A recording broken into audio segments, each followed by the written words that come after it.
Bollywood king के बेटे पर एनसीबी कार्रवाई करता है। पीएफआई पर एनआईए नकेल कसता है। शराब उद्योगपति पर सीबीआई कार्रवाई करता है। मोदी सरकार में दोषी चाहे कोई अभिनेता हो, उद्योगपति हो या कोई नेता ही क्यों न हो, कानूनी कार्रवाई से कोई नहीं बच सकता और यही उनके नेतृत्व की सबसे बड़ी ताकत है। वरना जिस देश में आतंकी हमले आम बात हो, वहाँ आज आतंकियों का खत्म हो जाना ये केवल मोदी सरकार में मुमकिन है, क्योंकि 2014 से लेकर अब तक इन 8 सालों में आतंकी हमलों में 90% की कमी आई है।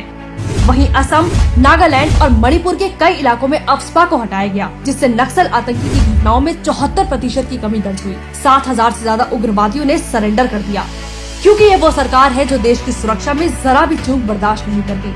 अब उसके लिए चाहे जीरो टॉलरेंस नीति अपनानी हो, पुलिस सेना को फ्री हैंड करना हो, देश की सुरक्षा का हनन करने वाला या तो जेल गया है या जहन्नुम।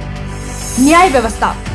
अमित शाह ने साफ कर दिया है कि देश में सभी आपराधिक मामलों में सजा मिलने की दर को 90% तक किया जाएगा। इसके अलावा 6 साल से अधिक कारावास वाले अपराधों के सभी मामलों में फॉरेंसिक जांच को अनिवार्य कर दिया है।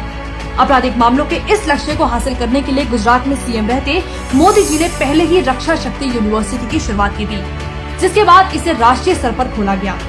आज इस यूनिवर्सिटी के कैंपस भोपाल, गोवा, त्रिपुरा, मणिपुर और गुवाहाटी में है और कर्नाटक और पुणे में खोलने पर काम किया जा रहा है।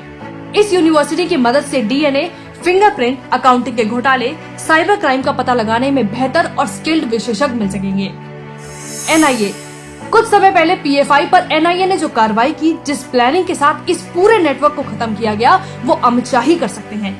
वो जानते हैं कि देश की सुरक्षा के लिए एनआईए की भूमिका अहम है और इसी के चलते उनकी प्लानिंग है कि अगले 2 साल में देश के हर राज्य में एनआईए का दफ्तर खोला जाएगा, जिससे किसी भी आतंकी वारदात के बाद लोकेशन पर कम से कम समय पर पहुंचा जा सकेगा। सीबीआई। आज से पहले तक केवल एक पुलिस अधिकारी के पास ही इतनी पावर होती थी कि वो जांच कर सकता है, संदिग्धों को गिरफ्तार कर सकता है और बिना लाइसेंस के हथियार ले सकता है। ऐसे में सीबीआई केवल एक पुलिस स्टेशन के तौर पर काम करता था, लेकिन अब सरकार किसी भी सेवा अधिकारी, चाहे वो राजस्व हो या कोई भी सरकारी सेवा से जुड़े अधिकारी हो, तो उसे पुलिस का अधिकार दे सकती है।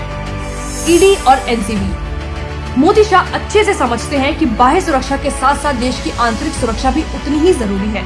तभी आज जैसे ईडी भ्रष्टाचारियों के गले की हड्डी बन रहा है, तो वहीं एनसीबी ड्रग माफियाओं की कब्र खोद रहा है। 2014 के बाद से अब तक ड्रग्स के दर्ज मामलों में 152% की बढ़ोतरी हुई। वहीं गिरफ्तारी में 260% की वृद्धि दर्ज की गई। इसके साथ ही ड्रग्स पर सबसे बड़ा प्रहार करते हुए अमित शाह ने इंटरस्टेट सभी ड्रग्स मामलों को एनसीबी को ट्रांसफर किया, ताकि कोई भी राज्य सरकार किसी को संरक्षण न दे पाए। इसके बाद शाह ने ड्रग्स से जुड़े सारे डिपार्टमेंट गृह मंत्रालय में लिए, ताकि पूरे देश में ड्रग्स के नेटवर्क पर नकेल कसी जा सके। अब वो समय नहीं जब हादसा होने का इंतजार किया जाए। अब जरा सा संदेह के चलते ही देश विरोधी शक्ति को नेस्तनाबूद किया जाता है। तभी आज देश सुरक्षित है और देश की जनता सुरक्षित है।